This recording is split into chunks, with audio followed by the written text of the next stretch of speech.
আলহামদুলিল্লাহ সবাই খুশি। তাহলে যেই মনিব আমাদেরকে এখানে আসার তৌফিক দিলেন, সেই মনিবের প্রতি আমরা কৃতজ্ঞ হয়ে প্রাণ খুলে শরীরের সবটুকু শক্তি, মনের সবটুকু আবেগ উজাড় করে দিয়ে মালিককে খুশি করার জন্যে সবাই চিল্লিয়ে পড়ি আলহামদুলিল্লাহ।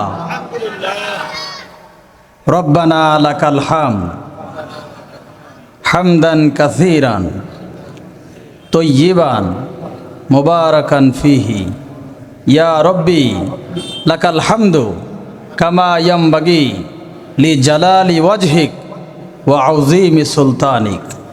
জোরে বলেন, প্রশংসা করলাম কার? জীবনে যতদিন এই দেহে থাকবে প্রাণ, প্রশংসা করব কার? জোরে বলেন, আসমানের মালিককে।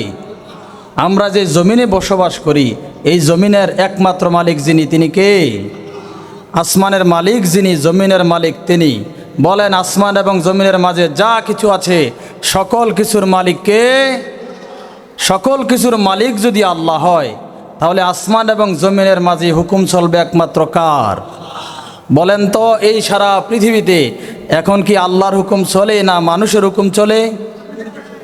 জোরে বলেন, কার হুকুম চলে এখন? মানুষের হুকুম। অথচ এই মানুষ এক ফোঁটা নাপাক পানির তৈরি। এমন পানি দিয়ে আল্লাহ সুবহানাহু ওয়া তাআলা আমাদেরকে বানাইছেন, যা মানুষের কাছে উল্লেখ করার মতন কোনো বস্তু নয়। শরীর থেকে এই নাপাক পানি বের হওয়ার সাথে সাথে দেহটা নাপাক হয়ে যায়। বলে সাথে সাথে সুন্দর করে পবিত্রতা অর্জন করো, গোসল করো। খালি ডুবাইলে হবে না, গড়গড়ার সহিত কুলি লাগবে, নাকের এই জায়গা পর্যন্ত পানি পৌঁছানো লাগবে। সুন্দর করে সমস্ত শরীর ধৌত করতে হবে। এমন নাপাক পানির তৈরি মানুষ যদি আল্লাহর দেওয়া দুনিয়াতে থেকে আল্লাহর দেওয়া রিজিক ভক্ষণ করে আল্লাহর আইনের বিরুদ্ধে তার জীবন পরিচালনা করে, বলেন এই মানুষের মতন নাফরমান, নিমক হারাম আসমানের নিচে জমিনের উপর আর হতে পারে? অথচ আজ সারা পৃথিবীর দিকে নজর দেন, অধিকাংশ মানুষ আল্লাহর হুকুম মানে না। হযরতরা সামনেই সামনে বসেন। মাইকটাকে আরেকটু নিচে নামবো নি, আমি তো শ্রোতা দেখি না, একটু নামান তো। আমার প্রিয় ভাইয়েরা, আল্লাহ সুবহানাহু ওয়া তাআলা আমাদেরকে এই নাপাক পানি দিয়ে বানাইয়া এত মান, এত সম্মান দিছেন। ফেরেশতাদেরকেও আল্লাহ পাক এত সম্মান দেন নাই। মালিক বলছেন, ওয়ালাকাদ কাররামনা বানি আদম।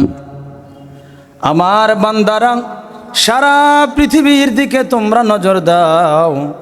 ইকুটা ছেড়ে দেন, ইকুটা একদম বন্ধ করে দেন। সারা পৃথিবীর দিকে তোমরা নজর দাও। যত প্রাণী আমি আল্লাহ পাক পৃথিবীতে বানাইছি, মানুষের চাইতে অন্য প্রাণীর শক্তি বেশি হতে পারে, কিন্তু আমি মানুষের চাইতে তাদেরকে ক্ষমতাবান বানাই নাই। আপনি রাস্তার দিকে নজর দেন, ছোট্ট একটা বাচ্চা মানুষ পর্যন্ত বিশাল হাতিটাকে পরিচালনা করে দেখছেন কি দেখেন নাই? দেখেন নাই কখনো? শুধু তাই নয়, এই ছোট্ট বাচ্চাটা হাতিটাকে যদি বলে ডাইনে যা, হাতি ডাইনে যায়। ছোট বাচ্চা যদি ইশারা দিয়ে বলে হাতি তুমি বামে যাও, হাতি বামে যায়।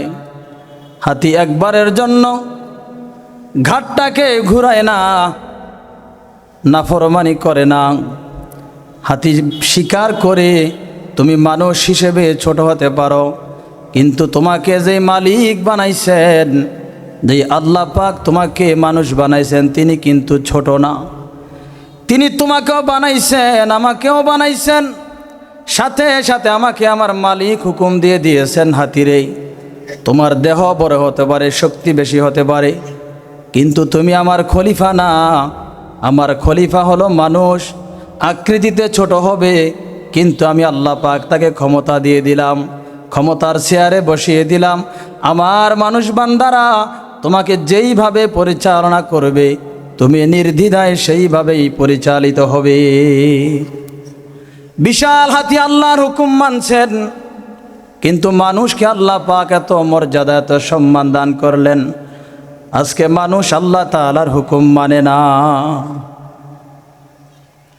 আমার প্রিয় ভাইয়েরা, আল্লাহ সুবহানাহু ওয়া তাআলা মানুষদেরকে পৃথিবীতে পাঠানোর সাথে সাথেই মানুষকে পরিচালনা করার জন্য নবী পাঠাইছেন, রসুল পাঠাইছেন, কিতাব দিয়েছেন। মানুষ কিভাবে চললে জান্নাতে যেতে পারবে সেই পথ, সেই রাস্তাঘাট আল্লাহ সুবহানাহু ওয়া তাআলা দেখিয়ে দিয়েছেন। কিন্তু দুনিয়ার মানুষ এত সুন্দর রাস্তা পাওয়ার পরেও মানুষ আল্লাহর হুকুম মানে না। মানুষ মনে করে এইভাবে চললে আমার জীবন সফল হবে না। মানবরচিত আইনের পেছনে ঘুরলে মনে হয় আমার জীবনটা সফল। এই চিন্তা ভাবনা করে মানুষ সত্য রাস্তা দেখার পরে, সত্য রাস্তা জানার পরেও তারা আল্লাহর হুকুম মানে না। কে তাদেরকে আল্লাহ তাআলার হুকুম থেকে ডাইভার্ট করে ফেললো? আল্লাহ পাক আমাদেরকে বলছেন, ইয়া আইয়ুহাল ইনসানু মা গররাকা বিরব্বিকাল কারীম। আল্লাহ পাক মানুষকে ডাক দিচ্ছেন, আরে মানুষ, কি এমন জিনিস তুমি পাইলা যে জিনিস পাওয়ার সাথে সাথে তুমি তোমার মালিককে ভুলে গেলা? তুমি কি এমন জিনিস পাইলা যে জিনিস পাইয়া তুমি আল্লাহকে ভুলে গেলা? তুমি যে সুন্দর দুনিয়াটা দেখো, এই সুন্দর দৃশ্য দেখার জন্যে তোমার তো আল্লাহ পাক চোখ দিলেন। তুমি বলো তোমার এই নিয়ামত চক্ষু কে দিছেন? তুমি বলো তোমার যেই কান, যেটা দিয়ে তুমি শোনো, এই কান তোমাকে কে দিছেন?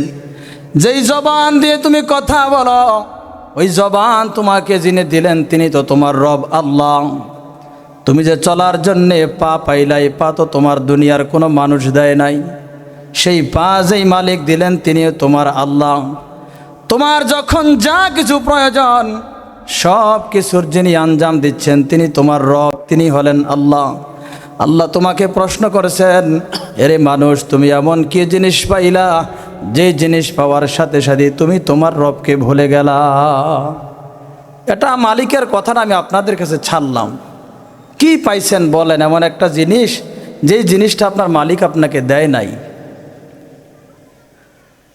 আল্লাহ সুবহানাহু ওয়া তাআলা এত কিছু দেওয়ার পরেও মানুষ যখন আল্লাহ তাআলার হুকুমের নাফরমানি করে আল্লাহকে ভুলে যায়, মালিক আবার আমাদেরকে বোঝাচ্ছেন, বান্দারে, ইয়া আইয়ুহাল্লাযীনা আমানু লা তুলহিকুম আমওয়ালুকুম ওয়ালা আওলাদুকুম আন যিকরিল্লাহ।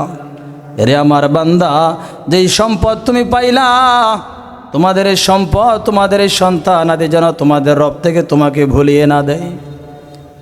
তুমি যেই সম্পদের মোহে পড়ে তোমার রবকে ভুলে গেলা, তোমার যেই সন্তানাদি পাওয়ার পরে তুমি তোমার মালিককে ভুলে গেলা, এই সম্পদ এবং সন্তান তোমাকে যিনি দিলেন, জোরে বলেন তিনি কে? মালিক আমাদেরকে সব কিছু দিচ্ছেন, এরপর আমরা যখন মালিককে ভুলে যাই, মালিকের হুকুম মানি না, যখন নাফরমানি করে গুনাহ করে ফেলি, গুনাহ করার পরেও মালিক আমাদেরকে ছেড়ে দেয় নাই। মালিক আমাদেরকে বলছেন, বান্দা তুমি গুনাহ করছো, কোনো সমস্যা নাই। ইয়া আইয়ুহাল্লাযীনা আমানু তুবু ইলাল্লাহ।